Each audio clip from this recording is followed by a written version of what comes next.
Il y a quelques temps sur la chaîne, je vous avais présenté ces petites lumières hexagonales que vous avez derrière moi. Et dans les commentaires, beaucoup m'ont dit « Ouais, c'est trop cher, t'as jamais comparé avec les Nanolith ».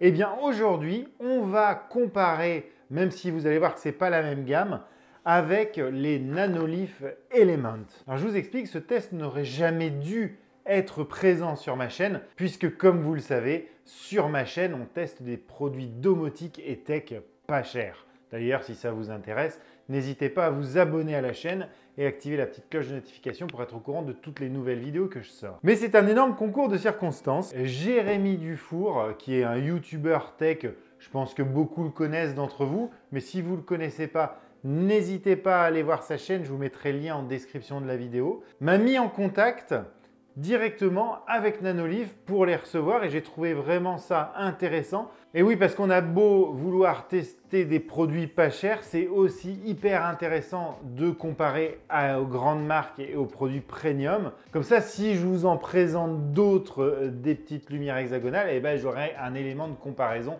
avec les grandes marques. Alors ces Nanolith Element, c'est des lumières hexagonales, alors qui ne sont pas RGB, mais en tout cas qui ont un aspect bois et qui, à mon avis, peuvent faire vraiment sympa. D'ailleurs, pour être honnête, quand ma femme a vu ça, je voulais les mettre derrière mon nouveau studio, parce que je suis en train de refaire un studio, et ma femme m'a dit « Hors de question, tu les mets dans le salon au-dessus de la télé ». Donc, elles vont être à moi pendant très peu de temps, pendant la durée du test, et puis après, je ne les aurai plus. Donc dans cette vidéo, on va regarder ce qu'il y a dans la boîte. On va faire un petit unboxing rapide, vous avez l'habitude. Après, on va regarder comment ça se passe dans l'application pour les installer. Je vais les installer sur mon bureau, comme ça, on va pouvoir faire vraiment les tests qu'on veut. Et puis après, je vous les montrerai dans mon salon. C'est pas là où je voulais qu'ils soient, mais bon, ils seront dans le salon. Merci madame. Et je vous montrerai toutes les possibilités que nous offrent ces Nanolith Element. Allez, on passe tout de suite au unboxing. Alors là, vous avez devant vous le Starter Kit Nanolith Element. Donc à l'intérieur de la boîte, nous avons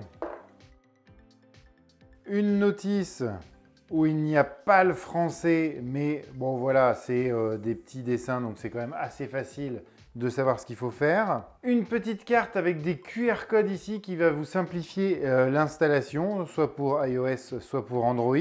Un adaptateur secteur avec un câble d'alimentation qui est vachement long et qui est tressé. Pour information, je sais qu'il y en a que ça intéresse, c'est du 42 volts, 42 watts. Il doit faire près de 3 mètres de long. Alors, comme je l'ai testé, vous n'allez pas bien le voir, mais vous avez les petits connecteurs pour connecter les plaques entre elles qui sont normalement installées là-dessus. Mais bon, quand on les enlève, ça déchire. Et comme moi, je l'ai déjà testé, vous avez en tout 8 connecteurs comme ceci. Un petit panneau de contrôle qui va vous permettre de contrôler vos Nanolith sans avoir à utiliser l'application. Et également 2 autres scotch double face en plus, mais vous allez voir, il y en a déjà derrière les panneaux. Et après, donc, nous avons nos panneaux. Donc, dans le Starter Kit, il y en a 7. Alors, vous voyez, c'est vraiment joli, on a vraiment l'impression que c'est du bois. Derrière, on retrouve un double face, c'est ce que je vous disais. Plein d'endroits pour pouvoir mettre les connecteurs qui vont permettre de connecter les panneaux entre eux. Alors c'est très fin, ça fait 1 cm d'épaisseur. Et au niveau de la dimension, si on prend la dimension la plus large, là entre deux pointes, on est à 23 cm. Et la dimension la plus petite, on est à 20 cm. Donc vous voyez, c'est quand même des grands panneaux. Donc 7 panneaux, ça commence à représenter une surface assez importante. Sachant qu'après, vous pouvez ajouter des éléments par pack de 3. Et puis j'ai oublié de vous dire aussi 2 choses. Les fixations vont se faire par derrière, donc soit avec l'adhésif double face, sinon c'est vis et chevilles. Et alors ce qui est bien, c'est que le support du centre vient à tourner. Comme ça, vous pouvez vraiment mettre vos Nanolith exactement comme vous le voulez. Avant de commencer à installer vos Nanolith, moi ce que je vous propose d'abord, c'est de télécharger l'application Nanolith qui est disponible sous Android et iOS. Vous vous créez un compte et puis après, il y a dedans un configurateur. Donc si vous allez sur le petit plus en bas, vous allez dans Assistant mise en forme. Vous choisissez le nombre de tuiles que vous avez, le nombre d'éléments. Donc moi, il y en a 7 dans le Starter Kit. et vous pouvez bouger vos éléments comme vous voulez afin déjà de vous donner une idée de comment vous allez connecter vos panneaux. Et puis après, vous l'installez physiquement.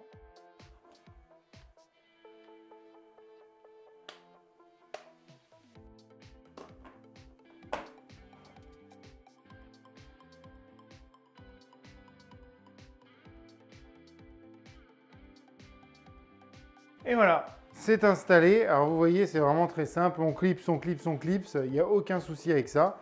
Et puis après, le panneau de contrôle, il faut l'alimenter grâce à l'alimentation. Voilà, donc c'est vraiment pas le plus judicieux à faire, hein. J'ai vraiment fait ça à la va-vite. Et maintenant, je vais le brancher. Voilà, donc vous l'avez branché. Pour l'installer, vous allez sur le petit plus en bas. Vous faites appareil. Le petit plus encore en bas. Vous cherchez Elements. Vous avez le guide d'installation complet là, hein, si vous voulez, en bas. Vous voyez, ça y est, il est allumé, hein. Donc je me suis mis un peu dans le noir pour que vous voyez vraiment bien ce que ça donne. Là, vous faites appairer. Attention, il faut que vous soyez sur un réseau Wi-Fi 2,4 GHz. Vous faites commencer le jumelage. Donc soit vous le jumelez via un QR code qui se trouve sous le panneau de contrôle. Alors très honnêtement, c'est pour ça que c'est quand même bien ce qu'ils ont fait de nous donner la petite carte à l'intérieur, puisque ça va nous permettre en fait d'avoir le QR code sans tout démonter, ou via le NFC si vous posez votre téléphone sur le contrôleur ou par une saisie manuelle. Mais là, ce qu'on va faire, on va le faire par le QR code. Voilà, et là, il est en train de s'installer. Il va s'appeler Element 0379. Et ça y est, on se retrouve dans notre application. Donc vous voyez vraiment que l'installation est extrêmement simple. Et voilà, donc on se retrouve chez moi. On a installé les Nanolith ici. En parallèle, et du coup, je l'ai renommé en Nanolith. Et donc on va regarder toutes les fonctions qu'on peut avoir. Alors déjà, il y a deux choses qui me chagrinent. Alors je ne sais pas si vous allez vous en rendre compte à la caméra, mais c'est les angles ici, que je trouve vraiment dommage qu'ils soient plus sombres. Et du coup, on voit tout de suite que c'est du plastique, contrairement à quand ils sont éteints. Et deuxième point négatif que je vois directement, c'est que le panneau de contrôle, lui, n'est pas éclairé. Donc ça fait cette petite tache un peu sombre dans l'ensemble. Et franchement, je trouve ça un petit peu dommage. Dans l'application ici, vous avez la puissance d'éclairage. Vous avez ici dans classique la possibilité de changer directement de couleur. Donc vous voyez, on peut aller dans le blanc plus chaud ou plus vers le blanc froid. Et puis on peut également gérer la luminosité en plein milieu. Et vous avez également les scènes. Donc là, ça va être une couleur globale. Vous pouvez passer de l'un à l'autre. Vous avez ensuite tout ce qui a une petite goutte là. C'est en fait dynamique. Je ne sais pas si vous le voyez bien à la caméra, mais vous voyez, ça a tendance à changer. Voilà, là, on va prendre Firefly, vous voyez, voilà. C'est plus dynamique, c'est plutôt rigolo. Et après, vous avez le mode musique. C'est toutes les scènes qui ont la petite note musicale devant. Mais sachant que vous pouvez tout modifier. Si vous tirez sur la gauche, vous pouvez accéder au petit crayon. Voilà, et là, vous voyez que ça bouge en fonction de ma voix.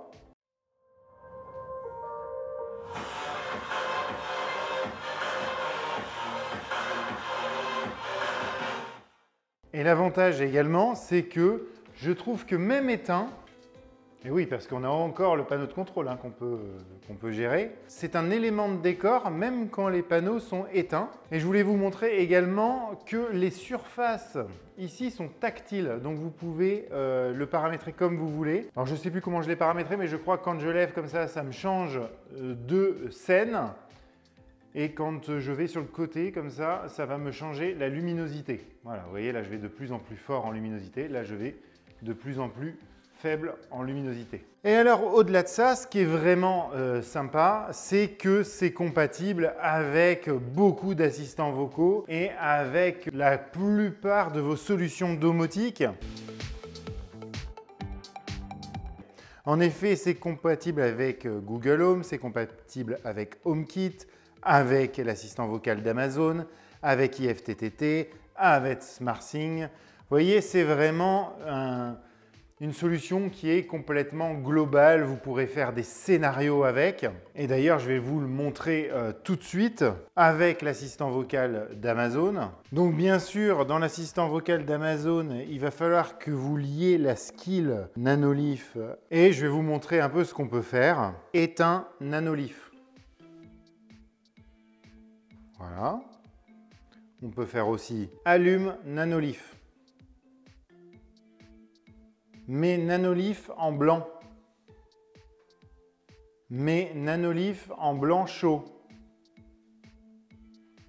Mets Nanolith à 25%. Vous voyez, ça marche super bien. Et alors, ce qui est génial en plus de tout, c'est que directement dans les assistants vocaux, eh bien, vous pouvez créer des scénarios avec nos Nanolith. Donc, je vous montre par exemple, vous allez dans le petit plus ici, vous faites une routine. Ah oui, parce que je dis scénario, mais c'est routine dans l'assistant vocal d'Amazon. Vous faites le petit plus en haut. Vous ne regardez pas les noms de mes routines. Hein. J'espère que vous avez raté. Mais bon, maintenant que j'ai dit ça, vous allez revenir en arrière. Vous faites saisir une routine. Vous faites, par exemple, lorsque cela se produit. Par exemple, si je dis Toto, par exemple. À ce moment-là, eh bien, je peux faire une action dans la maison connectée sur les lumières. On va retrouver ici Nanolith. Et on va pouvoir soit l'allumer ou l'éteindre, soit définir une température de couleur, ou soit définir une luminosité. Donc ça, c'est plutôt sympa. Donc ça veut dire que vous pouvez faire cohabiter des routines avec des appareils qui sont compatibles avec l'assistant vocal d'Amazon. Quand vous allumez une ampoule connectée, par exemple, ça peut également vous allumer les Nanolith, même si Nanolith est sur une application à part. C'est l'assistant vocal qui va faire le lien entre les deux. Donc ça, c'est plutôt cool. Voilà, donc vous voyez que dans les assistants vocaux, ça fonctionne parfaitement. Maintenant, je voulais faire un test. On va l'éteindre et on va regarder en cas de coupure de courant, comment ça se passe. Vous voyez qu'il est dans cet état-là, s'il y a une coupure de courant. Est-ce qu'il va revenir allumé comme il était auparavant? Est-ce qu'il va changer de mode? Ça, c'est ce qu'on va voir tout de suite. Donc, je vais débrancher. Là, il y a une coupure de courant. Le courant revient. Qu'est-ce qui va se passer? Eh bien, j'ai l'impression qu'il reste dans la même configuration. Donc là, on se dit, il s'allume très bien. Et s'il est éteint, à partir du moment où je vais, je ne sais pas, moi, en pleine nuit, micro-coupure de courant, vous êtes en train de dormir, vous avez ça dans votre chambre, qu'est-ce qui va se passer quand le courant va revenir? Vous l'avez éteint, le courant se coupe, le courant revient, qu'est-ce que ça va donner? Il est démarré et il reste éteint. Donc ça, c'est franchement pas mal. Hein. Quand on a l'habitude des éclairages qui sont à bas prix, on n'a pas ça, par exemple. Voilà, on a fait le tour des principales fonctions. On va se retrouver tout de suite pour faire la conclusion. J'ai oublié de vous dire un truc sur le panneau de contrôle. Donc vous pouvez allumer ou éteindre. Vous pouvez baisser la luminosité ou augmenter la luminosité, ou passer d'un mode aléatoire à l'autre. Et vous pouvez passer directement ici en mode musique tout de suite. Alors qu'est-ce que j'en pense de ces Nanolith Elements? Eh bien franchement, le rendu est vraiment beau. Quand ils sont éteints, c'est super beau. Quand ils sont allumés, c'est super beau. La compatibilité avec plein de systèmes domotiques, c'est vraiment un plus. Les effets de couleurs sont jolis, ça fait quali, il n'y a rien à dire. L'installation est très simple. Moi, ici, je les ai juste collés au double face et ça tient impeccable. Après, comme je vous ai dit, il y a 2-3 choses qui me gênent et surtout qui me gênent au prix où c'est vendu. Le panneau qui n'est pas lumineux, je trouve que ça fait quand même bizarre quand l'ensemble est allumé. Et puis, vraiment, ce que je trouve bizarre et qui me choque à chaque fois que je le regarde, alors je l'oublie à force, hein, mais c'est les angles qui sont bien plus foncés et ça nous fait voir tout de suite que c'est du plastique. Donc pour conclure, c'est un bon produit, une bonne compatibilité, ça marche très très bien, il n'y a aucun souci. Le fait également que quand on débranche, ça ne se rallume pas comme les luminaires à bas prix qu'on trouve un peu partout. Mais il y a des choses quand même qui me font dire que c'est quand même trop cher pour ce que c'est. Alors c'est le prix de l'innovation, c'est la première fois qu'on voit ce genre de lumière qui peut s'adapter dans un setup, mais également dans un salon. Et c'est là que je trouve que Nanolith a bien innové Parce que vous voyez, moi, chez moi, c'est un peu un style industriel. Eh bien, ça s'accorde très bien quand c'est éteint, c'est vraiment très joli. Donc en fait, il s'ouvre à de nouveaux marchés, je pense, et pas seulement au marché du gaming comme ils avaient jusqu'à maintenant. Mais c'est quand même un produit relativement cool. Après, c'est à vous de voir si pour vous, ça vaut le coup ou pas d'acheter ça et si le prix peut vous correspondre. Je ne sais pas exactement le prix auquel il sera vendu au moment où je sortirai la vidéo. Au moment où je tourne, c'est un peu plus de 200 €. Je vous laisserai checker le lien en description de la vidéo pour voir le prix auquel il est actuellement. Vous savez les points positifs, les points négatifs. J'espère que la vidéo vous a plu. Si elle vous a plu, n'hésitez pas à mettre un petit pouce bleu, un petit commentaire pour me dire si pour vous, c'est un produit que vous achèteriez ou pas. Et moi, je vous dis à très bientôt sur Vintech pour de nouveaux tests domotique et tech. Allez, ciao!